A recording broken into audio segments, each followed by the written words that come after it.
கர்த்தருடைய பரிசுத்த நாமத்துக்கு மகிமை கனம் உண்டாவதாக. பிரியமானவர்களே, இந்த ஐக்கிய வாச கூடுகைக்கு வருகை தந்திருக்கிற ஒவ்வொருவரையும் ஆண்டவரும் அருமை இரட்சகருமாய் இருக்கிற இயேசு கிறிஸ்துவின் விலையேறப்பெற்ற நாமத்தினால் நான் வாழ்த்துகிறேன். கர்த்தருடைய கிருபையும் சமாதானம் உங்கள் ஒவ்வொருவரோடு கூட தங்கியிருப்பதாக.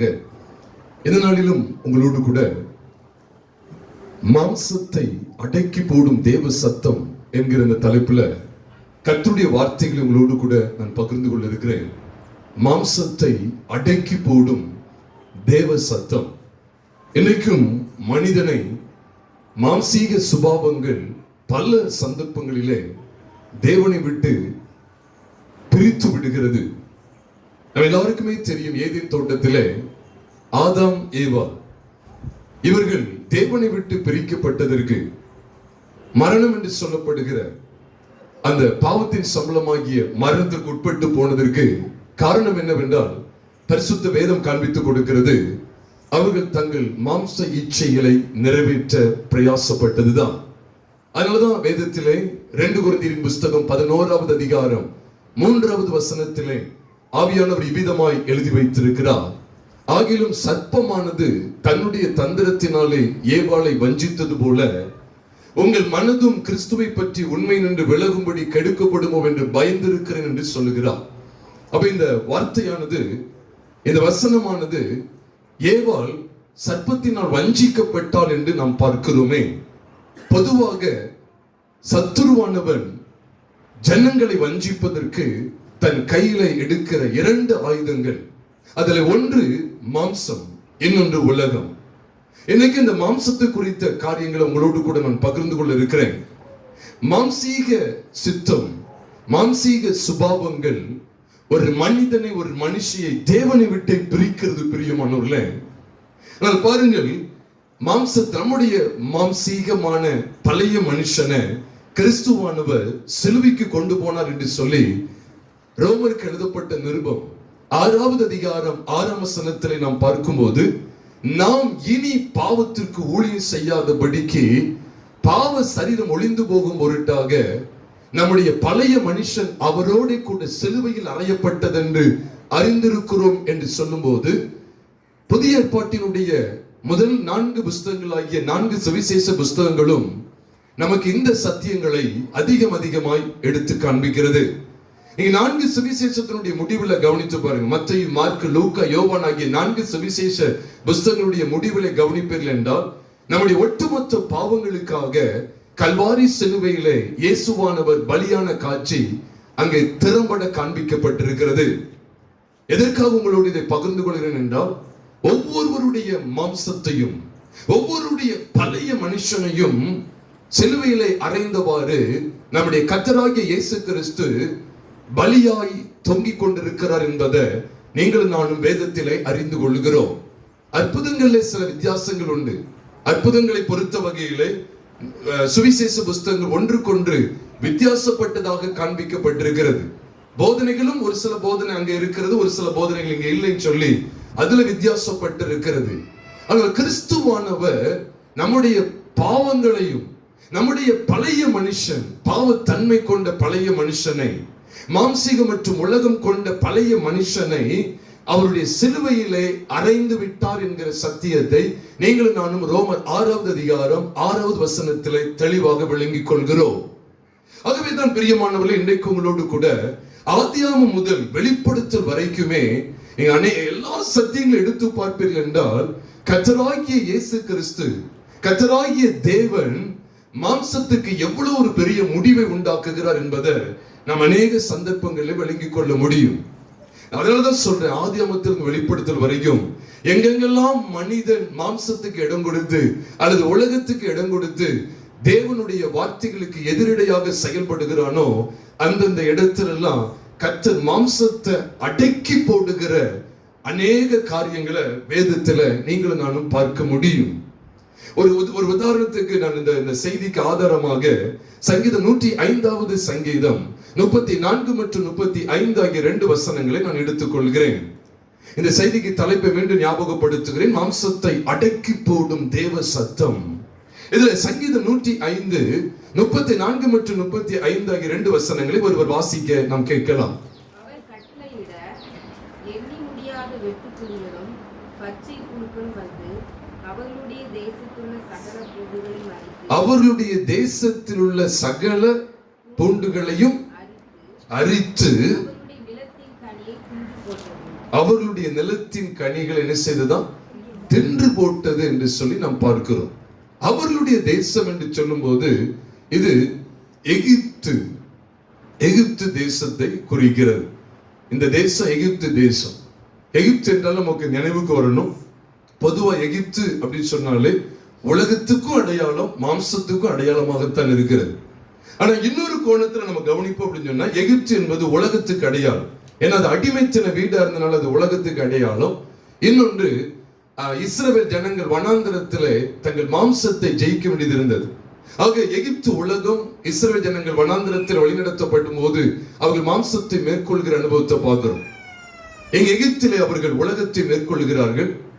அடிமைத்தன வீடாகிய உலகம் என்று சொல்லக்கூடிய விதத்தில் எகிப்து காண்பிக்கப்பட்டிருக்கிறது. உலகத்தை மேற்கொள்ளுகிறார்கள். வனாந்தரத்தில் அவருடைய மாம்சத்தை மேற்கொள்ள வேண்டிய அவசியத்தையும் தேவன் காண்பித்து கொடுத்தார். ஆனா ஒட்டுமொத்தமா நீங்க கவனிச்சீங்கன்னா இந்த எகிப்து மாம்சத்துக்கும் உலகத்துக்கும் அடையாளம் தான். ஏனென்றால் இந்த எகிப்துக்கு பேர் என்னன்னா அடிமைத்தன வீடு. நீ வேதத்தை பாருங்க, ஆமா, பாவம் செய்கிற எவனும் பாவத்துக்கு அடிமைப்பட்டு இருக்கிறான்னு சொல்லி இயேசுவானவர் சொல்லுகிறது நீங்களும் நானும். யோவான் 8வது அதிகாரம், யோவான் சுவிசேஷம் 8வது அதிகாரம், அதுல 34, 35, 36 ஆகிய வசனங்களை நாம் பார்க்கும்போது ஆண்டவர் அந்த அடிமைத்தனத்தை குறித்தும் விடுதலையாகிற விதத்தை குறித்தும் பேசுகிறார்.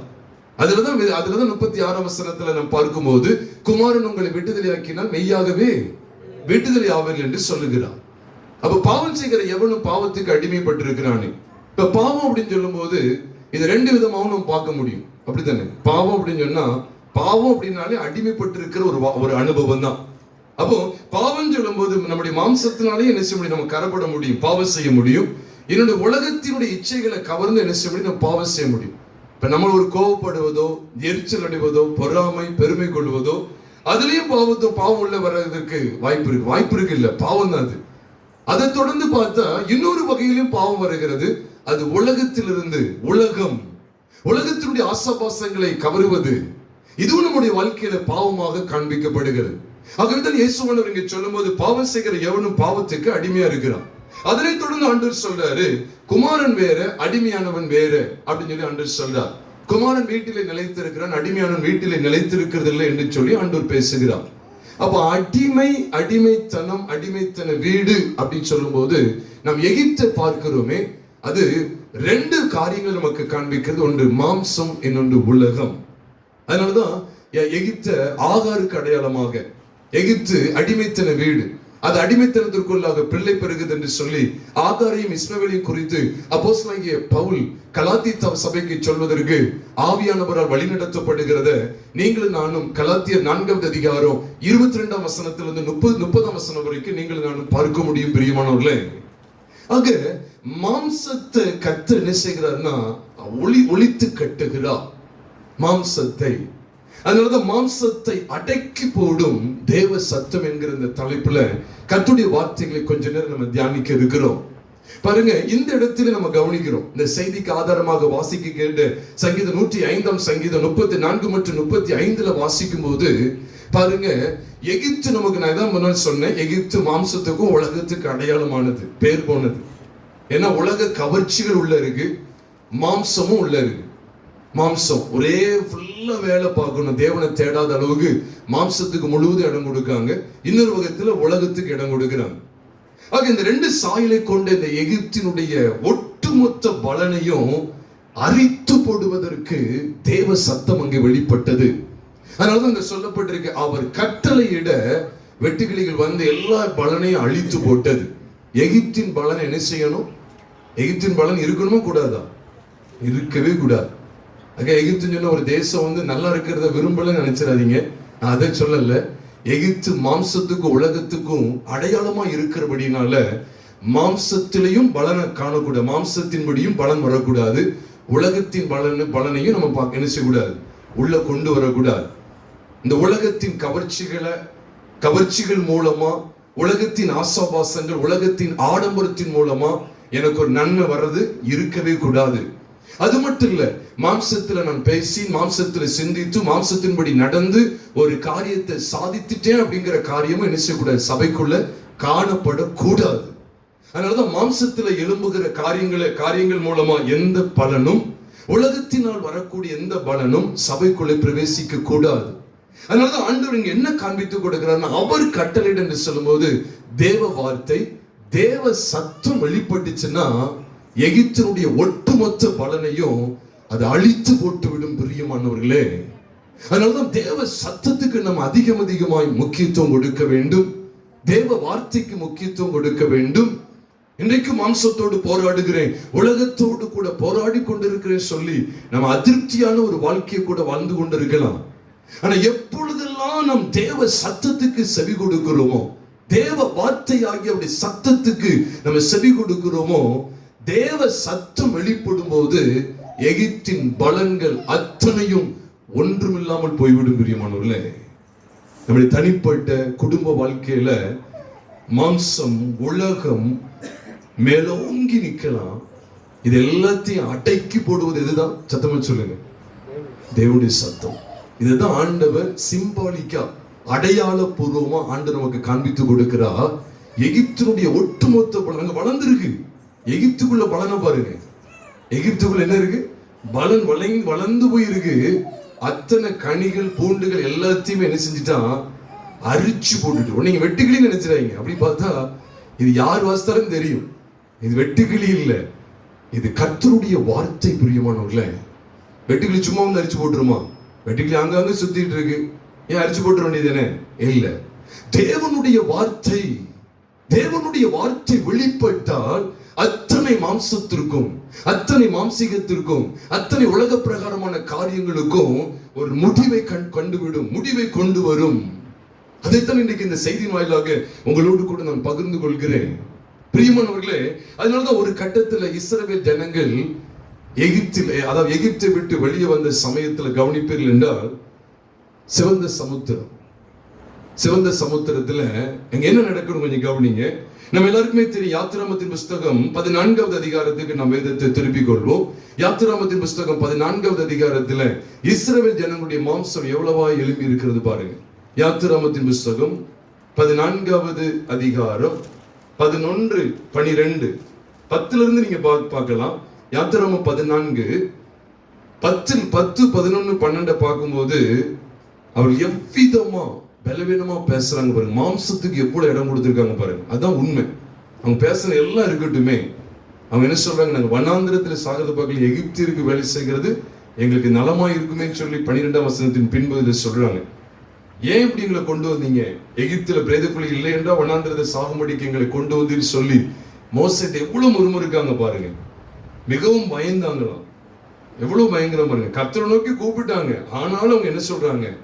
அவிசுவாசமா பேசினாங்க, பலவீனமா பேசினாங்க, தேவ சித்தத்துக்கு எதிரடியா பேசினாங்க. அதோட அர்த்தம் என்ன தெரியுமா? ஜனங்கள் மாம்சத்துக்கு இடம் கொடுத்தார்கள். அப்ப முறுமுறுப்பு இருக்கு, முறுமுறுப்பு இருக்கு. ஜனங்கள் தங்கள் மாம்சத்தை மேலோங்க பண்ணினாங்க.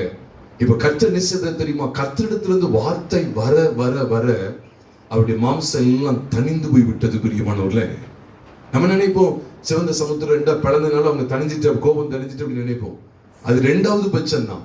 ஆனா முதல்ல ஜனங்களுடைய மாம்சத்தை ஒழித்து கட்டுவதற்கு, ஜனங்களுடைய மாம்சத்தை அடக்கி போடுவதற்கு தேவன் எதை பயன்படுத்துகிறார்? அவருடைய வார்த்தை. அங்கிருந்து வார்த்தை வருகிறது. கர்த்தர் தமது வார்த்தை மூலம் சத்தத்தை தொனிக்க பண்ணுகிறார். அந்த சத்தம் இந்த இஸ்ரவேலுடைய பாளையத்திற்குள் வந்ததுதான் தாமதம். ஜனங்களுடைய முறுமுறுப்பு எல்லாம் என்ன செஞ்சிட்டு நின்று போய்விட்டது. நீ தேவன் எதற்காக இதை காண்பிக்கிறார்? மேலோட்டமா ஏதோ ஒரு வார்த்தைகளை காண்பிச்சு உங்களுக்கு ஒரு செங்கடல் பிளந்துரும் அப்படின்னு சொல்லி அதை காண்பிப்பதற்கு அல்ல. எதைதான் பிளக்க வேண்டியதுன்னா, ஃபர்ஸ்ட் செங்கடல் பிளந்தது இல்ல, இந்த மாம்சம் என்கிற செங்கடலை முதல்ல அவர் பிளக்க வேண்டியது இருக்கு. இந்த செங்கடல் கொந்தளிச்சுக்கிட்டு இருக்கு, கவனிக்கீங்களா? செங்கடல் அவர் அதை பிளக்கிறதுக்கு முன்னால முதல்ல எதை பிளக்கணும் அப்படின்னா, மாம்சம் என்கிற செங்கடல் இது கொந்தளிச்சுக்கிட்டு இருக்கு. இது ஒரு கொந்தளிப்பா நிக்கிறது. முறுமுறுப்பு, அவிசுவாசம், இந்த மாம்சீகம் எல்லாம் மேலோங்கி நிற்கிறது. வானத்திலிருந்து தேவன் தமது சத்தத்தை தொனிக்க பண்ண இவருடைய மாம்சம் எல்லாம் அடங்கி போனது. பிரியமான தேவனுடைய சபையே, இன்னைக்கு நீங்கள் நான் கேட்கிற இந்த விசேஷித்த வார்த்தை என்னவென்றால், கர்த்தருடைய சத்தம் எங்கே வெளிப்படுகிறதோ அங்கே மாம்சம் ஒன்று செயல்படாத அளவுக்கு அது செயலிழந்து போகும் என்பதை தேவன் வெளிப்படுத்துகிறார். இந்த கர்த்தருடைய சத்தமாகத்தான் கர்த்தர் என்ன செய்கிறார் பாருங்க. சத்தம் அப்படின்னாலே நமக்கு தெரியும், வார்த்தை இல்லாம என்ன இல்லை, சத்தம் இருக்க. வார்த்தையில தான் அவர் என்ன செய்யற, தமது சத்தத்தை கொண்டு வர்ற. தேவ சத்தம் அப்படின்னாலே தேவன் ஏதோ ஒரு மியூசிக் அடிச்சுக்கிட்டுலாம் இல்லை. சத்தனால என்னது, அவருடைய வார்த்தை. அதனாலதான் நம்ம எல்லாருக்கும் தெரியும், யோவான் 1வது அதிகாரம் 1ஆம் வசனத்துல வாசிக்கும் போது, ஆதியிலே வார்த்தை இருந்தது, அந்த வார்த்தை தேவனிடத்தில் இருந்தது, அந்த வார்த்தை தேவனா இருந்தது என்று பார்க்கிறோமே. அப்ப அந்த வார்த்தை, சத்தம் நிறைந்த தேவ வார்த்தை தான் உங்களுக்காக எனக்காக மாம்சமாகி அப்படின்னு சொல்லி 14ஆம் வசனத்துல பார்க்கிறோம். யோவான் 1:14. அந்த வார்த்தை மாம்சமாகி கிருபையினாலும் சத்தியத்தினாலும் நிறைந்தவராய் நமக்குள்ளே வாசம் பண்ணினார். அவருடைய மகிமையை கண்டும் அது பிதாவுக்கு ஒரே பேரானவருடைய மகிமைக்கு ஏற்ற மகிமையாகவே இருந்தது என்று வேதத்தில் வாசிக்கிறோம். அப்ப தேவ வார்த்தையாகிய தேவகுமாரன், தேவ வார்த்தையாகிய கிறிஸ்து எந்த அளவுக்கு நமக்குள்ளே வெளிப்படுத்தப்படுகிறாரோ, அவரை குறித்த சத்தியங்கள் எவ்வளவு வெளிப்படுத்தப்படுகிறதோ அவ்வளவாய் நாம் மாம்சத்தை மேற்கொள்ள முடியும் என்கிற அருமையான வெளிச்சத்தை தேவன் இந்த பரிசுத்த வேதாகமத்தினுடைய அனைத்து பக்கங்களையும் எழுதி வச்சிருக்கிறார் தான் சொல்லணும். அந்த அளவுக்கு தேவன் எல்லா பகுதியிலுமே நமக்கு திட்டவட்டமாய் காண்பித்து கொடுக்கிறார். அதனாலதான் பாருங்க, இஸ்ரவேல் ஜனங்களுடைய மாம்சத்தை ஃபர்ஸ்ட் ஒரு அடக்கி போடுறார். அவங்களுடைய அவிசுவாசம், அவங்களுடைய முறுமுறுப்பு என்கிற இந்த மாம்சீகத்தை வானத்திலிருந்து வெளிப்பட்ட தேவ சத்தம் அமர்த்தி போட்டுதான் இங்க செங்கடலை 2:1 பார்க்கிறது போல செங்கடலை ஒரு கை பார்க்கிறார். முதல்ல நம்ம இன்னைக்கு நிறைய நேரங்கள் இதை கவனிக்கிறதே கிடையாது. நீ உடனே யாத்திராமம் 14வது அதிகாரத்தை எடுத்துட்டாலே செங்கடல் நமக்கு என்னது வழியை விடும், செங்கடல் 2 பிளந்தது, ஜனங்கள் நினைச்சு சந்தோஷமா கடந்து போனாங்க அப்படிங்கறது தான் நம்ம பார்த்துக்கிட்டு இருக்கிறோம். ஆண்டவர் இங்க பிரிச்சது இதை பிரிக்கல, இங்க பிரிக்கிறார். மாம்சம் வேறு ஆவி வேறுங்கிறத பிரிச்சு காமிக்கிறார். அப்ப இவங்களுடைய பாருங்க, இவங்களுடைய மாம்சத்தை தேவ சத்தம் அடக்கி போட்டு அதை தொடர்ந்துதான் என்ன செய்யறார் பாத்தீங்களா, அவர் செங்கடலை பிளந்து காண்பிக்கிறார். அவர் தேவன் தமது சத்தத்தை எதற்காக தொனிக்க பண்ணுகிறார். நீ வேதத்துல வாஸ்து பாத்தீங்கன்னா சங்கீதம் 29ஆம் சங்கீதம் கிட்டத்தட்ட முழுக்க சொல்லலாம், அது தேவ சத்தத்தையே காண்பித்து கொடுத்து கொண்டே இருக்கிறது. தேவ சத்தம் அதான் சொல்லப்பட்டு, கர்த்தருடைய சத்தம் வல்லமை உள்ளது, கர்த்தருடைய சத்தம் மகத்துவம் உள்ளது, மகத்துவமானது. கர்த்தருடைய சத்தம் அக்கினி ஜுவாலையை பிளக்கும். பைபிள் இருக்கே இல்லையா, இருக்கு. 29ஆம் சங்கீதத்தில் அப்படியே வாஸ்து பாருங்க. கர்த்தருடைய சத்தம் கர்த்தருடைய சத்தம் கேதுரு மரங்களை முறிக்கிறது. கர்த்தர் லீபனோனின் கேதுருக்களை முறிக்கிறார். கர்த்தருடைய சத்தம் வண்ணாந்தரத்தை அதிர பண்ணும். கர்த்தர் காதேஸ் வண்ணாந்தரத்தை அதிர பண்ணுகிறார். அப்ப கர்த்தருடைய சத்தம் வல்லமை உள்ளது.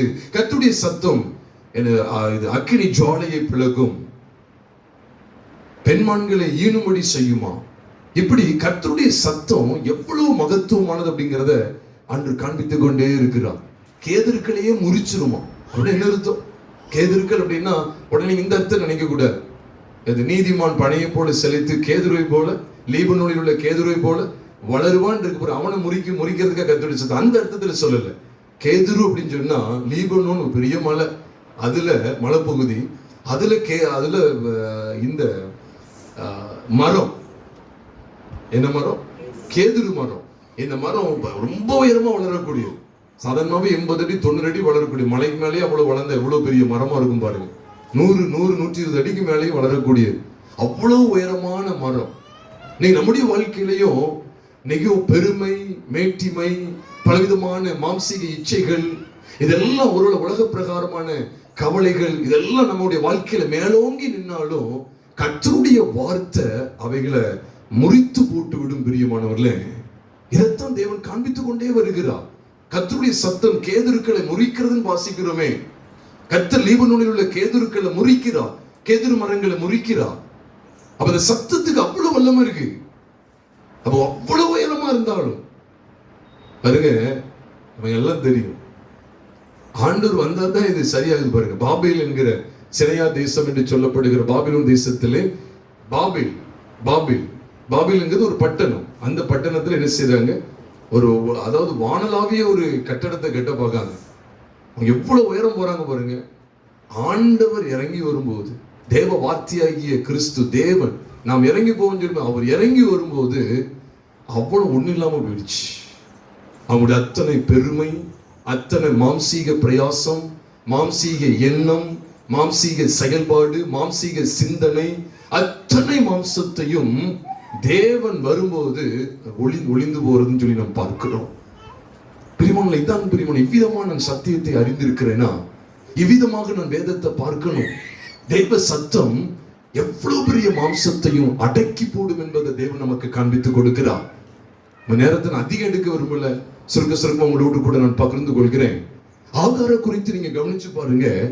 ஆகார குறித்து நம்ம எல்லாருக்கும் தெரியும். ஆதியாகமத்தின் புஸ்தகம் 16வது அதிகாரத்துல அவள் ஒரு குறிப்பிட்ட இடத்துல இருக்க முடியாமல் மாம்சத்துல பாருங்க அவளா ஒரு தீர்மானம் பண்ணி தன் நாச்சியாரை விட்டு என்ன செய்யறன்னா, அவ அப்படியே தன் இஷ்டப்படி எங்கெங்கயோ அலைந்து திரிகிறாள். கண்டதே காட்சி கொண்டதே கோலம் போல அவள் மாம்சத்தை எங்கெங்கயோ அலைந்து திரிய பண்ணுகிறாள். அது அடங்க மாட்டேங்குது. அது அங்கங்க அப்படி தெரிஞ்சுக்கிட்டே இருக்கு. ஒரு குறிப்பிட்ட இடத்துல அடங்கி இருக்க மாட்டேங்குது. அவள் தன் இஷ்டப்படி தீர்மானித்து அப்படியே அலைஞ்சுக்கிட்டு இருக்கு. இது நம்ம எல்லாருக்கும் ஒரு படிப்பினை. அந்த வனாந்தரத்துல கர்த்தருடைய தூதனானவர் வெளிப்பட்டாரா இல்லையா? அவருடைய சத்தம் தொனிக்க தொனிக்க தொனிக்க அங்கெங்குமா அலைந்து கொண்டிருந்த இவளுடைய மாம்சம் ஒரு குறிப்பிட்ட இடத்துக்குள்ள, கட்டுக்கோப்பான இடத்துக்குள்ள வந்துதான் வரலையா? வந்துச்சு. அதுதான் நம்ம ஆதியாகமம் 16ல நீங்க பார்க்க முடியும். ஏன்னா தாராளமா நீங்க பாருங்க. ஆதியாகமம் 16வது அதிகாரத்துல அவள் அப்படியே அலையுறா. சில பிரச்சனை தாங்க முடியாம மாம்சம் அப்படியே அங்கங்க அலையுது. அதை பொறுத்து கொள்ள முடியாம. சில வீடுகள்லயும் அப்படிதான் பிரச்சனைன்னு வந்துட்டுனா அவ்வளவுதான் அலைவாங்க. மாம்சத்தை மேற்கொள்ள மாம்சம் அவங்களை மேற்கொள்ளும். மாம்சத்தின்படி நடக்க ஆரம்பிப்பாங்க.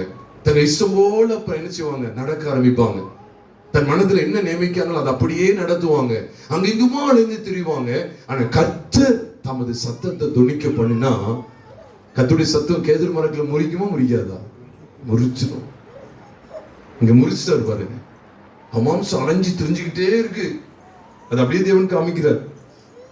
அவன் அப்படியே ஓடி போறா. வனாந்தரத்துல சூருக்கு போகிற வழியில தான் கண்டுபிடிக்கிறார். அவதான் சொல்றார், எங்க இருந்து வருகிறார்? கர்த்தருடைய சத்தம் வெளிப்பட்டது பிரியமானவர்களே. கர்த்தருடைய சத்தம் வெளிப்பட்ட உடனே அவ அப்படி மாம்சம் இன்னும் அலைந்து தெரியல, கரெக்டா அந்த இடத்துக்கு போய் சேர்ந்துட்டா. மிக பிரியமானவர்களே, கர்த்தருடைய சத்தத்தை நமக்கு ரொம்ப அவசியமா இருக்கு. கர்த்தருடைய வார்த்தைக்கு இடம் கொடுங்க. நீ கர்த்தருடைய வார்த்தை நம்மளை சந்திக்கும் போது நிச்சயமாவே நம்முடைய மாம்சத்தை அடக்கி போட்டும் பிரியமானவர்களே. பாருங்க, இவனுக்கு எங்க போகணும்னு தெரியாது. அலைந்து அப்படியே திரிகிறா. எங்க போகணும்னு தெரியல, அலைந்து திரிகிறார். நம்ம கூட பாக்குறோம், யோனா கூட அப்படியே அலைஞ்சு தெரிஞ்சுக்கிட்டு இருக்கிறாரு.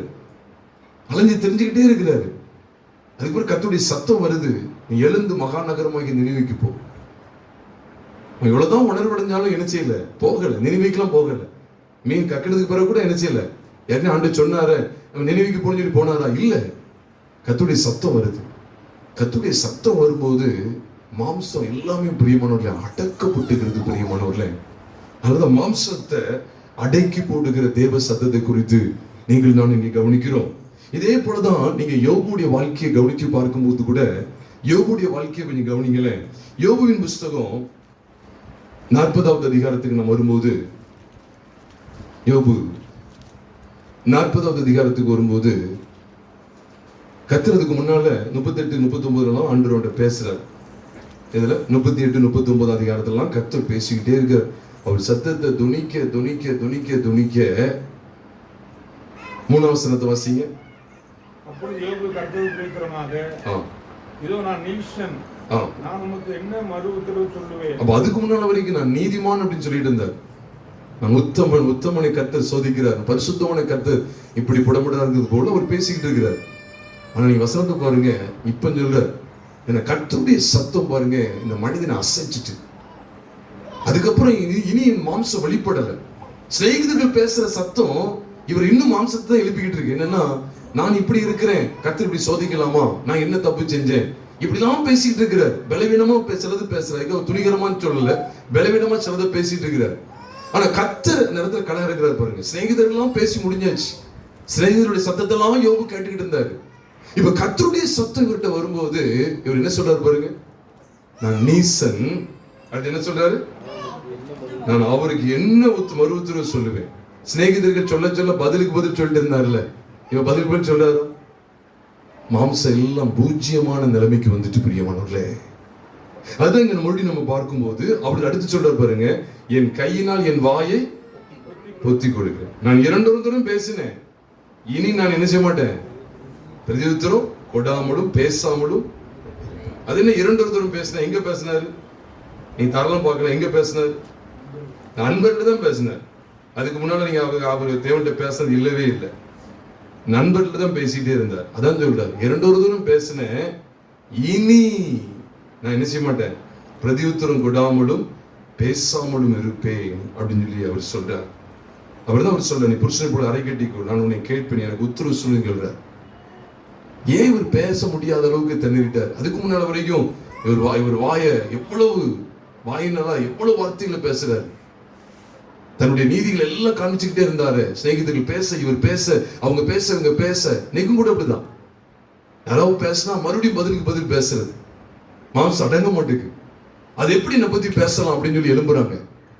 என்னை குறித்து இப்படி பேசிட்டாங்க, கணவன் பேசுனது, அல்லது மனைவி பேசுனது, அது பக்கத்து வீட்டுல யாராவது பேசுனது, அது சொந்த பந்தங்கள் என்ன பேசுனது, அது வேலை பார்க்குற இடத்துல இவங்க எப்படி என்னை குறித்து இப்படி பேசலாம், அவங்க பேசுனாங்க, நான் பேசினேன். இப்படி பதிலுக்கு பதில், விவாதத்துக்கு விவாதம், வாக்குவாதத்துக்கு வாக்குவாதம், சண்டைக்கு சண்டை, அடிக்கு அடின்னு சொல்லி இவ்விதமா மாம்சத்தை எலும்பு பண்ணி கொண்டே இருக்கிற ஜீவியமானது தேவ சத்தத்தை கேட்க கேட்க கேட்க அடங்கி போய்விடும். அதுதான் யோபு மூலமா தேவன் பேசுறார். சிநேகிதர்கள் பேச பேச இவரும் பேசுறாரு, அவங்க பேச இவங்க பேச, அவங்க பேச இவங்க பேச. இப்ப சொல்றாரு, நான் நீசன், நான் என்ன பிரதியுத்தரம் சொல்லுவேன், இனி நான் பேசாம, இனி நான் உத்தரவு கொடாமலும் பேசாமலும் இருப்பேன்னு சொல்லி எவ்வளவு தூரம் என் கையினால என் வாய் என்ன செய்யறேன், பொத்திக்கொள்றேன். சிநேகிதர்கிட்ட சொன்னாரா? இல்ல. சிலதெல்லாம் நம்மளை பார்க்கும்போது வாயே அடங்க மாட்டேங்க, இப்படி கெட்ட வார்த்தைகள், எவ்விதமா பொய் பேசுறாங்க, இவ்விதமா எதிர்த்து பேசுறாங்களே அப்படின்னு நம்மளை பத்தி சொல்லிடக்கூடாது. அப்படிப்பட்ட ஜீவியத்தை அடக்கிறதுக்கு தான் தேவன் தமது வார்த்தை என்ன செய்கிறார், வெளிப்படுத்துகிறார். தேவனுடைய வார்த்தை அவ்வளவு வல்லமை உள்ளது பிரியமானவர்களே. அது யாருன்னா குமாரன் மூலமா தான் அதை வெளிப்படுத்தி இருக்கிறார். தேவனை ஒருவனும் ஒரு காலம் கண்டதில்லை, அப்படி மடியில் இருக்கிற அப்படி ஒரே பேரான குமாரனே அவரை நமக்கு வெளிப்படுத்தினார் என்று வேதம் சொல்லுகிறதே. அவ யோபுடைய வாழ்க்கையை நம்ம பார்க்கும்போது மனுஷ சத்தத்துக்கு யோபுடைய மாம்சம் அடங்கல, மனுஷ சத்தத்துக்கு யோபுடைய மாம்சம் அடங்கி இருக்கவே இல்லை, அது மேலோங்கிட்டு தான் இருக்கு. அப்ப தேவன் என்ன காமிச்சு கொடுக்கிறார்? யோபு புஸ்தகம், ஒட்டுமொத்த யோபு புஸ்தகத்தை காமிச்சு கொடுத்தா எப்படி இருக்குன்னா, முதல்ல மனுஷ சத்தம் வருது, 2வது தேவ சத்தம் வருது. மனுஷ சத்தம் வரும்போது யோபு அடக்கவே முடியல, ஆனா தேவ சத்தம் வரும்போது யோபுடைய நாடி நரம்பு எல்லாமே அப்படியே விட்டு போன மாதிரி அடக்கப்பட்டுட்டு, வாயை பொத்தி கொள்ளுகிறேன், பேச முடியாத அளவுக்கு ஆயிட்டார். ஏன்? அதுக்கு முன்னால வரைக்கும் தான் யாரு, எப்படிப்பட்டவர், தன்னுடைய சுய நீதிகள்லாம் எவ்வளவு மேன்மையா இருந்தது என்று எல்லாத்தையும் குறித்து பேசிக்கிட்டே இருந்தாரு, பதிலுக்கு பதில் பேசிக்கிட்டு இருந்தாரு. இப்ப ஏன் பேச முடியாத அளவுக்கு போகிறார் என்றால், உண்மையாகவே தேவ சத்தம் ஒரு மனுஷனுடைய மாம்சத்தை தகர்ந்தொழிய பண்ணும். அதுதான் ஆகாருடைய வாழ்க்கையில படிக்கிறோம். ஆகாருக்கு தேவ சத்தம் வந்த உடனே அடங்கிட்டு, அந்த மாம்சம் அங்கெங்கேயோ சுத்திக்கிட்டு இருக்குல்ல, எங்க போய் ஒரு இடத்துல அடங்கிச்சு. இதெல்லாம் பார்க்க மாட்டாங்க. லகாய் ரோயி என்னை காண்பவரை நான் இவ்விடத்துல கண்டிஞ்சு, அவரிடத்துல அவ இருந்துட்டே இருந்தா, அந்த ஒரு டைம் பார்த்துட்டு போயிட்டா இல்ல, அந்த இதை சொல்லிக் கொடுக்க மாட்டீங்களா? அடங்கி இருந்தால் பிரியமானவர்களே, அது துறவு பார்த்துட்டு துறவுலயே உட்கார்ந்துட்டு இருந்தாலா? இல்ல, அங்க போயிட்டா. அடங்கி இருக்கிற அனுபவம். கர்த்தருக்கு ஸ்தோத்திரம், கர்த்தருக்கு ஸ்தோத்திரம். எவ்வளவாய் அடங்கி இருந்தால் பாருங்க. ஆண்டவருக்கு நான் மகிமை செலுத்துகிறேன், ஆண்டவருக்கு நான் மகிமை செலுத்துகிறேன். காரணம் இந்த சத்தம் தான். இந்த சத்தம் இஸ்ரவேல் ஜனங்களும் சிவந்த சமுத்திரத்தில் அப்படியே தங்கள் மாம்சத்தை எலும்பு பண்றாங்க. வானத்திலிருந்து வந்த தேவ சத்தத்தினால கப்சிப்னு ஆயிட்டாங்க, ஒன்னும் பேச முடியாது. மாம்சம் எல்லாம் அடக்கப்பட்டு விடும் பிரியமானவர்களே. மாம்சம் எதுவுமே செயல்படாது. இதைத்தான் நமக்கு ஒரு உதாரணமா ஆண்டு கொடுக்கிறார். பாருங்க, நோவாவுக்கும் கர்த்தருடைய கண்களில் கிருபை கிடைத்தது என்று நம்ம எல்லாருக்கும் தெரியும். ஆதியாகமம் 6வது அதிகாரத்தில் சொல்லப்பட்டிருக்கிறது. அப்ப நோவா பாருங்க, தேவ சத்தத்தை கேட்க கேட்க கேட்க, அதான் ஆண்டவர் காமிச்சு கொடுக்கிறார். இந்த பேழைக்குள்ள எல்லா மாம்சம் என்ன செஞ்சுட்டு அடக்கப்பட்டுச்சு. எல்லா மாம்சம் என்ன செய்யப்படுது? அடக்கப்பட்டு விட்டது. இதான் உண்மை. தேவ சத்தம் ஒரு மனிதனை சந்திக்க அப்படின்னா, தேவ வார்த்தை அல்லது தேவ சத்தம் ஒரு மனுஷனை சந்திக்க அப்படின்னா, உண்மையாவே முழு மாம்சத்தை என்ன செஞ்சிடும்னா அடக்கி போட்டுரும். இனி அவங்க உலகத்தில் என்ன செய்ய முடியாது, தங்கள் மனம் போன போக்கிலே போக முடியாது. இது இன்னொரு கான்செப்ட், இது இன்னொரு வெளிப்பாடு. முழு மாம்சம் அதுக்குள்ள என்ன இருக்குன்னு பாத்தீங்கன்னா, எல்லா மாம்சமும் ஒரு கட்டுக்கோப்பான இடத்துக்குள்ள என்ன செய்யப்பட்டுன்னா வந்து விட்டது. சகல மாம்சத்தையும் ஆண்டு என்ன செய்யறதுன்னா அடக்கி போட்டு விட்டா. எவ்வளவு மேன்மையா இங்க சொல்லப்பட்டிருக்கு பாத்தீங்களா? சகல மாம்சத்தையும் அவர் அடக்கி போட்டுட்டார். சகல மாம்சமும் அடங்கி போய் விட்டது. நம்ம நோவாவுடைய பேழையை பார்க்க பார்க்க நமக்கு அப்படிதான் தெரியுது.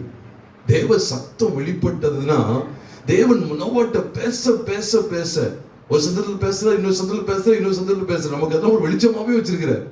ஏதோ கப்பல் மாதிரி அப்படி நினைச்சிடாதீங்க.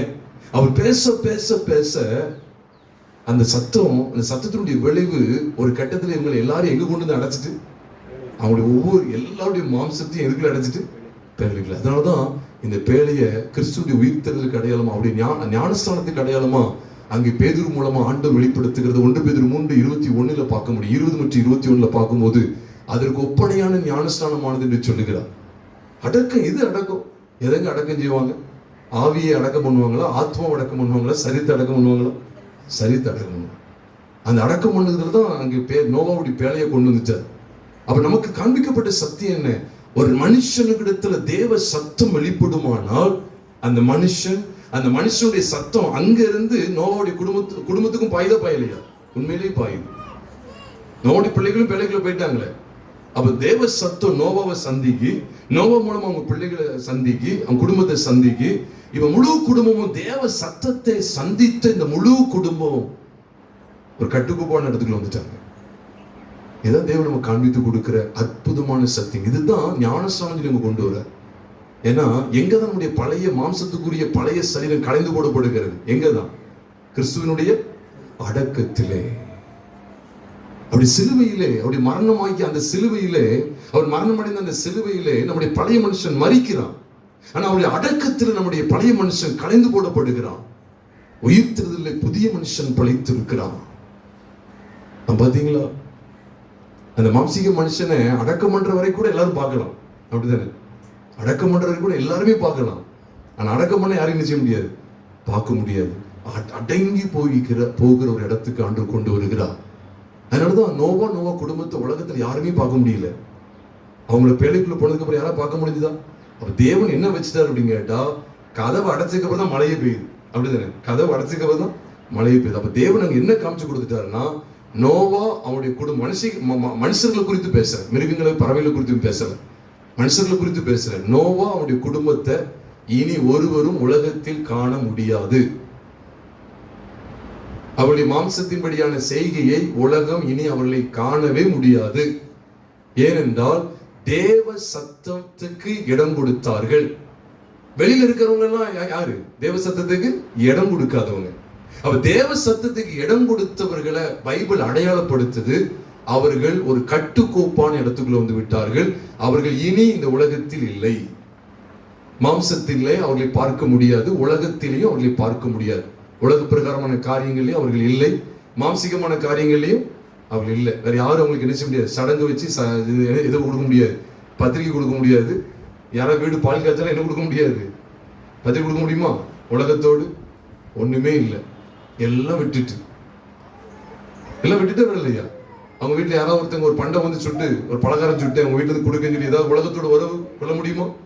முடியாது. ஏன்னா எங்க இருக்காங்க? இப்போ கட்டுக்கோப்பான இடத்துல. அவங்களுடைய மாம்சம் எல்லாம் உலகத்துக்கு மறைக்கப்பட்டு, மாம்சத்துக்கு மறைக்கப்பட்டு, மாம்சீக எல்லாவற்றுக்கும் மறைக்கப்பட்டு, ஒரு அடக்கப்பட்ட ஒரு இடத்துல உட்கார்ந்து இருக்கிறாங்க.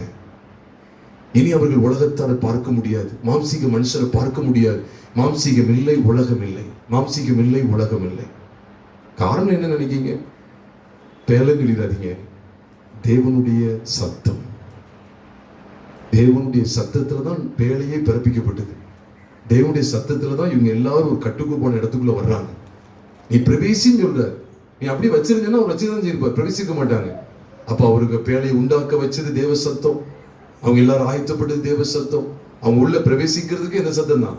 தேவ சத்தம். நீயும் உன் மனைவி உன் பிள்ளைகள் எல்லாரும் உள்ள பிரவேசிங்க, அவ எல்லாமே தேவ சத்தம். அவ தேவ சத்தம் ஒரு மனுஷனை சுய சித்தத்திலிருந்து விலக்கி தேவ சித்தத்துக்கு அமைய பண்ணுகிறது. அவ தேவ சத்தம் எவ்வளவு மகத்துவமானது. தேவனுடைய வார்த்தைக்கு அதான் நம்ம முக்கியத்துவம் கொடுக்க வேண்டியது இருக்கு பாருங்க. அதனாலதான் அங்கு ராகாப் என்கிற வேசி சொல்ற விதத்தை நீங்க கவனிச்சீங்கன்னா, யோசுவாவின் புஸ்தகம் 2வது அதிகாரத்துல அவர் சொல்ற பாருங்க, எங்களுடைய தைரியம் எல்லாம் அற்று போயிட்டுன்னு சொல்றா. அவங்களுடைய தைரியம் என்ன தைரியம்? உலகத்தாருக்கு என்ன தைரியம் இருக்கு? தேவனுக்குள்ளான தைரியம் இருக்கா? சொல்லுங்க. தேவனை அறியாத ஜனங்களிடத்துல தேவனுக்குள்ளான தைரியம் உண்டா? அப்போ என்ன அர்த்தம்? மாம்சீக பலன், உலகத்துக்குள்ளான தைரியம் அவங்களுக்குள்ள இருந்துச்சு. நம்ம எல்லாருக்கும் உலக தைரியம் வேணுமா? நமக்கு உலகத்துக்குள்ளாக நான் எவ்வளவு பெரிய ஆளுன்னு சொல்லி சண்டித்தனத்தை காமிக்கிற காரியம் இருக்க இல்ல. யோசுவாவின் புஸ்தகம் 2வது அதிகாரம் 10 மற்றும் 11 நீங்க கவனிச்சீங்கன்னா 10ஆம் வசனத்துல அவர் சொல்றார், உங்க ஆண்டு நடத்தினதெல்லாம் நாங்க கேள்விப்பட்டோம். அந்த சத்தத்தை கேட்டிருக்காங்க பாருங்க, அந்த வார்த்தைகளை கேட்காங்க. தேவ வார்த்தை அவங்க இடத்துல கடந்து வருது. 10ஆம் வசனத்தை அதை பார்க்கிறோம். இது கடந்து வர 11ஆம் வசனத்துல சொல்றா பாருங்க, கேள்விப்பட்ட போது அப்படின்னு என்ன அர்த்தம்? அந்த சத்தம் இவங்க காதுக்கு வந்து எட்டிடுச்சு, அவ்வளவுதான். அந்த சத்தம் இவங்க காதுக்கு வந்து எட்டிடுச்சு. தேவன் நடத்தின விதம், தேவனுடைய காரியங்கள், இன்னைக்கு நம்ம சிவந்த சமுத்திரத்தின் காரியத்தையும் இஸ்ரவேல் ஜனங்கள் ராஜாக்களை மேற்கொண்ட விதத்தையும் இப்ப படிச்சு நம்ம அறிகிறோம். அந்த காலத்துல இந்த மாதிரி பைபிள் உண்டா? கிடையாது. அப்ப எப்படிதான் அறிய முடியும்? கேள்வியின் மூலம் தான் அறிய முடியும், கேட்டுதான் அறிய முடியும். அப்போ இவங்க தேவ வார்த்தை இன்னைக்கு நம்ம படிச்சிருக்கோம், அன்னைக்கு அவங்க நம்ம இன்னைக்கு படிச்சிருக்கோம், அவனுக்கு அவங்க கேள்வி மூலம் தான் அறியறாங்க. தேவன் இப்படி செய்தார் அப்படி செய்தார்னு சொல்லி மற்ற மனுஷன் மூலம் சொல்லப்பட்டதை கேட்டுதான் அறிஞ்சுக்கிட்டாங்க தேவன் எப்படிப்பட்டவர். நம்ம எப்படி பார்த்து வாசித்து அறிந்து கொள்றோமோ அதே போல அவங்க அந்த நாட்கள்ல கேட்டுதான் அறிஞ்சாங்க. அதான் அவர் சொல்ற பாருங்க, கேள்விப்பட்ட போது எங்கள் இருதயம் என்ன செஞ்சுட்டு? பாவமுள்ள இருதயம். நான் வசனத்தை கூட்டல குறைக்கல, உள்ள விஷயத்த சொல்றேன். அவங்க இருதயம் எப்படிப்பட்ட இருதயம் தான்? உண்மையிலேயே பாவமுள்ள இருதயம் தான். ஏன்னா அருவருப்புக்குள்ள இருக்காங்க, எரிக்கப்பட்டிருந்துக்குள்ள அருவருப்பான இடத்துக்குள்ள உட்கார்ந்து இருக்காங்க, தேவனை அறியாத இடத்துல இருக்காங்க. இருளான இருதயம் அது. அந்த இருதயத்தை, கடினப்பட்ட இருதயம் அது, தேவனுக்கு முற்றிலும் தன்னை ஒப்பு கொடுக்காத கடினப்பட்ட இருதயம் என்ன செஞ்சுட்டு? கரைந்து போயிடுச்சு. மாம்சம் எவ்வளவு விலகி நிக்க பாருங்க. இஸ்ரவேலின் தேவனை அறியாதபடிக்கு எவ்வளவாய் அவருடைய இருதயம் கடினமாய் கல் தன்மை கொண்ட கடினப்பட்டு இருந்தது. ஆனா இந்த சத்தத்தை கேட்க பாருங்க, தேவ சத்தம், தேவ வார்த்தையினுடைய சத்தம் இவங்க காதுல விழ விழ விழ இது காது கூடி போய் இருதயத்துல இறங்கிடுச்சு. அதான் சொல்றா, கேள்விப்பட்ட போது எங்களுடைய இருதயம் என்ன செஞ்சுட்டு? கரைந்து போயிட்டு. எது கரைஞ்சு போகும்? யோசிச்சு பாருங்க. ஐஸ் கட்டி பனிக்கட்டி எல்லாம் கரைஞ்சு போகும். அப்ப அதுக்கு முன்னால அது எப்படிதான் இருந்திருக்கப்போ? கடினமா இருந்திருக்கு. அதான் சொல்றா, கரைந்து போயிட்டு. என்ன அர்த்தம்? உண்மையிலே பிரியமானவர்களே, தேவனுடைய வார்த்தைக்கு யாரெல்லாம் ஒப்பு கொடுக்காங்களோ, இந்த தேவ சத்தம் யாரெல்லாம் சந்திக்குதோ, உண்மையாகவே அவருடைய வாழ்க்கையில் இருக்கிற கடினப்பட்ட இருதயங்கள் எல்லாம் கரைந்து போகும். இந்த சத்தியத்தை நம்ம அறியாது இருக்க வேண்டாம். எத்தனை இடங்கள்ல பார்க்கலாம், தேவ சத்தம் வெளிப்படுற இடத்துல அங்க மாம்சத்துக்கு ஒரு வேலையும் இல்லை. மாம்சம் எங்கெல்லாம் மேலோங்கி நினைச்சோ அங்க கர்த்தருடைய சத்தம் வெளிப்பட்டதுக்கு பிறகு மாம்சம் அனைத்தும் கரைந்து போகும், அடக்கப்பட்டு போகும். அதுதான் இங்க பாக்குறோம். அடுத்து சொல்ற பாருங்க, உங்களால எல்லாருடைய தைரியமும் என்ன செஞ்சுட்டு? அற்று போயிட்டு. அது சொல்றா, தைரியம் அற்று போயிட்டு. எல்லாருடைய தைரியம், அவங்களுக்குள்ள என்ன தைரியம் இருந்திருக்கும்? உலகத்தாருக்குள்ள என்ன தைரியம் இருந்திருக்கும்? நான் ஜெயிச்சிருவேன், நான் எப்படி உங்களை மேற்கொண்டுருவேன், மாம்சீக தைரியம் இருந்திருக்கும். அதெல்லாம் என்ன செஞ்சுட்டு? அற்று போயிட்டு. எவ்வளவு நல்லா இருக்கு பார்த்தீங்களா? உண்மையிலேயே பிரியமானவர்களே, தேவ சத்தம் எங்க துணிக்கு. அதனாலதான் எரிக்கப்பட்டதுக்குள்ள இவங்க உள்ள எல்லாரும் உள்ள வரவே இல்லை. அது கப்சிப்புன்னு என்ன செஞ்சு மூடி இருக்காங்க. என்ன செஞ்சாங்க? பெரிய மதில் சுவர்னால மூடி இருக்காங்க, வெளியே ஒன்னும் போகல, உள்ளேயும் ஒன்னும் வர முடியாது. அந்த அளவுக்கு மூடிட்டாங்களா இல்லையா? மூடிட்டாங்க. சேனைகள், இஸ்ரவேல் ஜனங்கள் தான் உள்ள வர முடியல. ஆனா இஸ்ரவேலர்களின் தேவனுடைய வார்த்தை என்ன செஞ்சுட்டு? உள்ள போயிடுச்சு. அப்ப நம்ம படிக்க வேண்டியது இருக்கு. என்ன இஸ்ரவேல் ஜனங்கள் தான் உள்ள வர முடியல, ஆனா தேவனுடைய வார்த்தை, தேவ ஜனங்கள் தான் உள்ள வரல. ஆனா அதுக்கு முன்னால எது உங்களை சந்திக்கணும்? தேவ வார்த்தை. கேள்விப்பட்டோ பாருங்க, இவங்க போய் ஈட்டி வச்சு இடிச்சு உடைச்சு அப்படிதான் நம்ம பார்த்துக்கிட்டு இருக்கிறோம். இல்ல, அதுக்கு முன்னாலேயே இவங்க இருதயத்தையும் இவங்க தைரியத்தையும் அற்று போக பண்ற, கரைந்து போக பண்ற, அற்று போக பண்ற அந்த வார்த்தை என்னன்னு கேட்டா தேவ வார்த்தை. யாரும் போய் அவங்கள போய் என்ன செய்யல, இது இது எதையும் சொல்லி அவங்களை கொண்டு வரல. அங்க நடந்தது என்ன தெரியுமா? தேவ சத்தம் உள்ளே பிரவேசித்தது. அவருடைய மாம்சீக கடினப்பட்ட இருதயம், மாம்சீக கடினப்பட்ட அல்லது கடினப்பட்ட மாம்சீக இருதயம், பொல்லாத இருதயம் கரைந்து போகிறது. அது தன் பலனை இழந்து போகிறது. அது தன் கடின தன்மையை இழந்து போகிறது. இதற்கெல்லாம் காரணம் என்ன? கேள்விப்பட்டோம் கேள்விப்பட்டோம் கேள்விப்பட்டோம். சத்தம் உள்ள வர வர இன்னைக்கு நம்ம தேவ சத்தத்தை உள்வாங்குறோமான்னு யோசிக்க வேண்டியது இருக்கு. நான் சொல்ல, இன்னும் நம்ம மாம்சத்துக்குள்ளானவர்களா இருப்போம் அப்படின்னா நாம் தேவ சத்தத்தை உள்வாங்கவில்லை என்ற அர்த்தம். சும்மா மேலோட்டமா கேட்டு போயிட்டே இருக்கும். தேவ சத்தத்தை உள்வாங்குகிற ஒரு மனுஷி கட்டாயமா தன்னுடைய மாம்சத்தினுடைய வலுவை இழக்கிறத பார்த்து கொண்டே இருக்கலாம். நான் பைபிள் அப்படித்தானே பார்த்துட்டு இருக்கிறோம். ஒரு கட்டத்துல எரேமியாவுக்குள்ள ஒரு மாம்சம் செயல்பட்டது. எரேமியாட்ட ஆண்டு சொல்றோம், எல்லாருக்கும் ஓரளவுக்கு தெரியும். எப்பவுமே ஊழியக்காரங்க எரேமியா 33 அதிகாரத்தை காமிச்சு கொடுப்பாங்க. கொஞ்சம் 32 அதிகாரத்துக்கு பாருங்க. 33 காமிச்சு கொடுத்து என்னை நோக்கி கூப்பிடு, நான் உனக்கு நீ அறியாது உனக்கு எட்டாதுமான பெரிய காரியம் உனக்கு அறிவிப்பேன்னு சொல்லி எரேமியா 33:3 நமக்கு டெலிபோன் நம்பராகவே காமிச்சு கொடுத்துருக்காங்க. நீங்க 32க்கு பாருங்க. 32 அதிகாரத்தில் ஆண்டவர் சொல்றாரு, உன் பெரிய தகப்பனாகிய சல்லூமின் குமாரன் அனாமையில் வருவான். உன் பெரிய தகப்பன்னா ஒரு பெரியப்பா வச்சுக்கங்களேன். உன் பெரிய தகப்பன் இது யாரு? சல்லூமினுடைய குமாரன் அனாமையில் நினைச்சுவான், உன்கிட்ட வருவான். உன்கிட்ட ஒரு கிரயத்தை உனக்கு ஒரு நிலத்தை வாங்கின்னு சொல்லி சொல்லுவான். நீ அதுக்கு என்ன செய், பத்திரத்தை போட்டு சாட்சிகளை எடு அப்படின்னு சொல்லி ஆண்டவர் சொல்லிடுவார். எரேமியா என்ன செய்ய மாட்டார் தெரியுமா? நம்ப மாட்டார். எரேமியா தன் மாம்சத்தை இடம் கொடுத்திருப்பார். இது உண்மை. நான் பைபிள் வசனத்தை இப்படி சொல்றேன், எரேமியா குற்றப்படுத்தல. இந்த ஒரு இடத்துல அவர் என்ன செய்யறாருன்னா கர்த்தருடைய வார்த்தையை நம்பல. எத்தனையோ முறை கர்த்தருடைய வார்த்தை வந்துச்சு. அந்த கர்த்தருடைய வார்த்தை அறிவிச்சுக்கிட்டே இருந்தாரு. ஆனா தனக்கு வரும்போது என்ன செய்யறது இல்ல, நம்பல. மற்றவங்களுக்கு வரும்போது என்ன செய்யறாரு? அதான் பாருங்க, ஊழியத்துல பாருங்க, ஊழியக்கார மற்றவங்களுக்கு வரும்போது தான் கர்த்தருடைய வார்த்தை மற்றவங்களுக்கு அறிவிக்கிறாரு. ஆனா தன்னிடத்துல தேவன் பேசும்போது, தன்னை குறித்து பேசும்போது, தனக்கடுத்த காரியங்களை பேசும்போது நம்பல. அதான் பைபிள்ல வாசிக்கிறோம். எரேமியா 32வது அதிகாரத்துக்கு நம்ம வரும்போது பாருங்க, அங்க அவர் சொல்லிட்டார், அனாமையில் இப்படி வருவோம் அப்படின்னு சொல்லி எத்தனை 7ஆம் வசனத்துல ஆண்டவர் சொல்லிட்டார், கர்த்தருடைய வார்த்தை எனக்கு உண்டாகி அவர் இப்படி சொன்னார், நிலத்தை வாங்கிக்க, அதை மீட்கிறதுக்கு உனக்கே அடுத்துன்னு சொல்லி அவர் சொல்லிட்டார். பார்த்தா 8ஆம் வசனத்துல, அப்படியே என் பெரிய தகப்பன் மகனாகிய அனாமையில் கர்த்தருடைய வார்த்தையின்படி காவற்சாலை முற்றத்தில் என்னிடத்திற்கு, அப்படின்னு எப்படியே கர்த்தர் சொன்ன வார்த்தையின்படி அப்படியே என்ன செய்யலாம், பெரிய தகப்பன் மகனாகிய அனாமையில் நினைச்சான். பெரிய தகப்பன் யாரும் சல்லும், அதை 7ஆம் வசனத்துல அவர் சொல்றார், அனாமையில் கர்த்தருடைய வார்த்தையின்படி காவற்சாலை முற்றத்தில் என்னிடத்துக்கு பென்யமீன் நாட்டுக்கு ஆனதோத்தில் உள்ள ஒரு நிலத்தை, என் நிலத்தை நீ வாங்கிக் கொள்ளும், சுதந்திர பாத்தியம் உமக்கு உண்டு, அதை மீட்கும் அதிகாரம் உமக்கு அடுத்தது, அதை வாங்கிக் கொள்ளும் என்றான். அப்பொழுது வாங்கிக் கொள்ளும் என்றான். அப்பொழுது அது கர்த்தருடைய வார்த்தை என்று அறிந்து கொள்ளும். கர்த்தர் பாருங்க எப்படிப்பட்ட ஒரு மனுஷனா இருக்காரு பாருங்க. அப்ப கர்த்தர் என்ன செய்யறாருன்னா, இதுதான் மாம்சத்தை உடைந்து போக பண்றார். வசனத்தினுடைய சாரத்தை அங்க கொண்டு வந்து நிப்பாட்டுறார். நான் சொன்ன அந்த வார்த்தையினுடைய சத்தத்தினுடைய விளைவை பார். கர்த்தருடைய சத்தம் துணிச்சுக்கிட்டே இருக்கிறது மட்டும் இல்ல, அது கேதுரு மரங்களை முறுக்கி எங்கேயும் பார்க்கிறோம். இவர் முதல்ல சாதாரணமா நினைச்சுக்கிட்டு எப்படியும் இருந்துட்டாரு, இது என்ன சும்மா அப்படின்னு நினைச்சுக்கிட்டு போல. ஆனா அது கேதுரு மரங்களை முறிக்கிறது, அது கிரியை நடப்பிக்கிறது. கர்த்தருடைய சத்தம் வல்லமையானது, அது கிரியைகளை நடப்பிக்கும் பிரியமானவர்களே. அதனாலதான் இவர் சொல்றாரு பாருங்க, அப்பொழுது அப்படின்னா அவர் ஏற்கனவே சொல்லும் போது என்ன செய்யல, அது கர்த்தருடைய வார்த்தைன்னு சொல்லி அவர் என்ன செய்யல, அறிந்து கொள்ளல. வசனம் அப்படிதான் இருக்கு, அது கர்த்தருடைய வார்த்தைன்னு சொல்லி அவர் அறிந்து கொள்ளல. ஆனா எப்பொழுது அது கர்த்தருடைய வார்த்தை என்று அறிந்து கொண்டேன்னு சொல்றான்னா, அவன் சொல்றான் பாருங்க. நான் சொல்ல, கர்த்தருடைய சத்தம் நம்முடைய வாழ்க்கையில ஒரு காரியத்தை சாதிச்சே தீரும். எதுக்காக கர்த்தருடைய சத்தம் இப்படிப்பட்ட கிரியைகள் நடப்பீங்கன்னா, நம்முடைய ஒட்டுமொத்த மாம்சத்தையும் உருவொழிய பண்ணணும், ஒட்டுமொத்த மாம்சீகத்தையும் அடக்கி போடணும். இப்பதான் அவர் உணர்றாரு. அப்பொழுது கர்த்தருடைய வார்த்தை, அப்போ தேவன் சத்தத்தை சொல்ல கொடுக்கும்போது ஏனோ தானே இருந்துட்டாரு.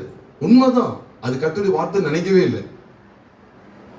உண்மைதானே, பைபிள் அப்படித்தானே இருக்கு.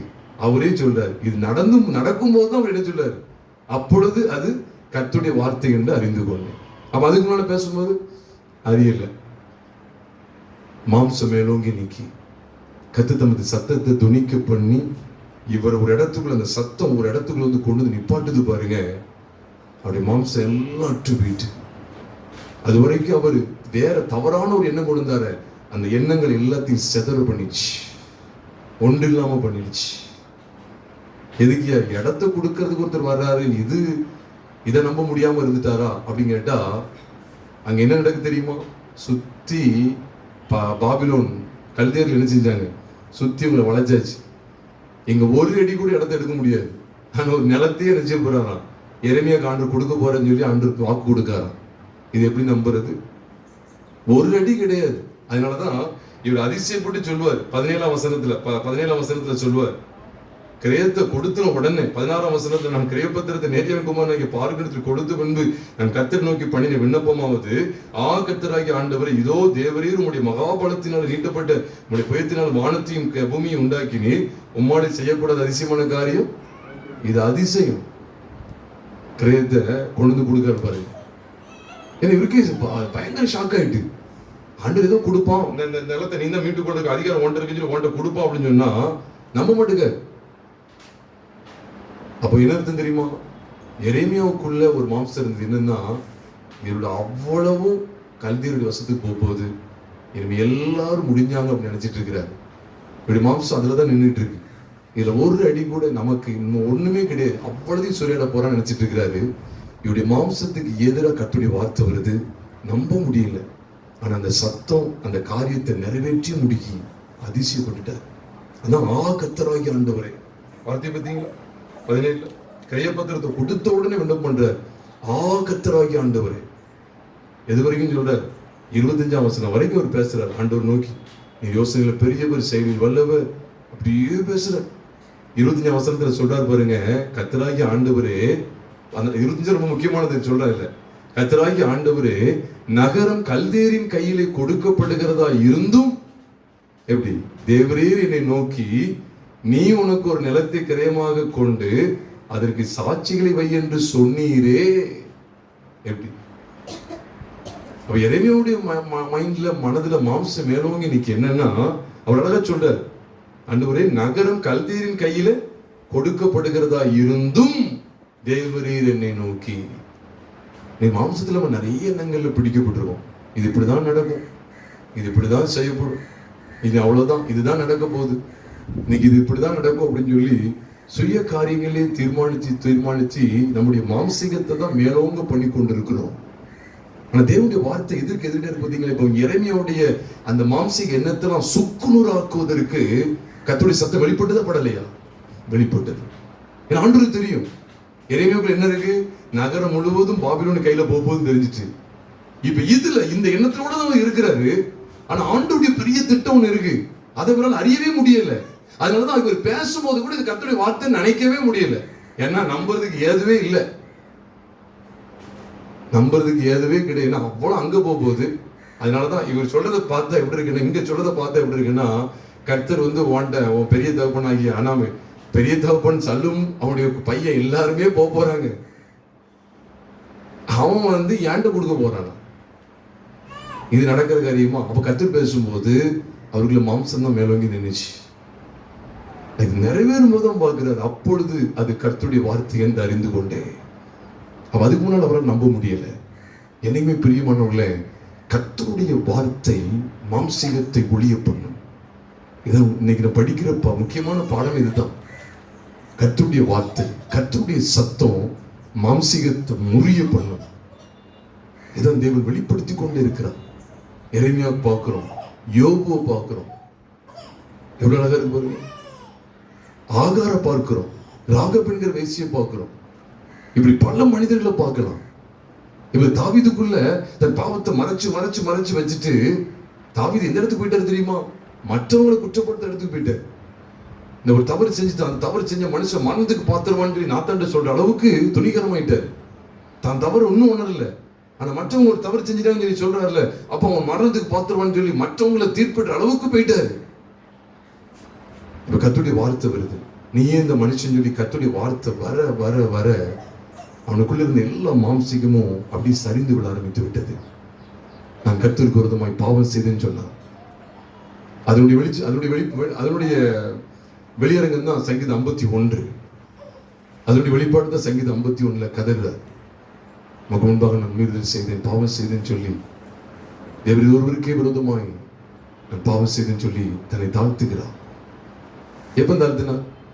தூங்கிக்கிட்டு இருக்கும்போது திடீர்னு உணர்ந்து நான் தாழ்த்தணும்னு சொல்லி தாழ்த்தினாரா? இல்லை. நாத்தான் மூலமா கர்த்தருடைய வார்த்தை வெளிப்பட வெளிப்பட வெளிப்பட அவனுக்குள்ள இருந்த அத்தனை மாம்சத்தையும் அப்படி சரிந்து விட பண்ணிடுச்சு. பிரியமானவர்களே, இதைத்தான் தேவன் நமக்குள்ளே செய்ய வாஞ்சிக்கிறார். நமக்குள்ளே நம்மளும் இந்த உலகத்துல மாம்சத்துல தான் வாழ்ந்துட்டு இருக்கோம். பாருங்க, இந்த மாம்சங்கிற இந்த சரீரத்துல தான் வாழ்ந்துட்டு இருக்கிறோம். பசி உறக்க இருக்கிறது போல கவர்ச்சி, இச்சைகள் எத்தனை நாளும் எந்த சமயத்தினாலும் இழுக்கப்பட்டு போகலாம். ஆனா நமக்குள்ள எது இருந்ததுன்னா கர்த்தருடைய வார்த்தை. அந்த வார்த்தை மாம்சமாகி கிருபையினாலும் சத்தியத்தினாலும் நிறைந்தபடி நமக்குள்ள என்ன செய்தாரா? வாசம் பண்ணினா. அந்த வார்த்தை அது நமக்குள்ள இருக்குமானால் அதுதான் அந்த தேவ மகிமை.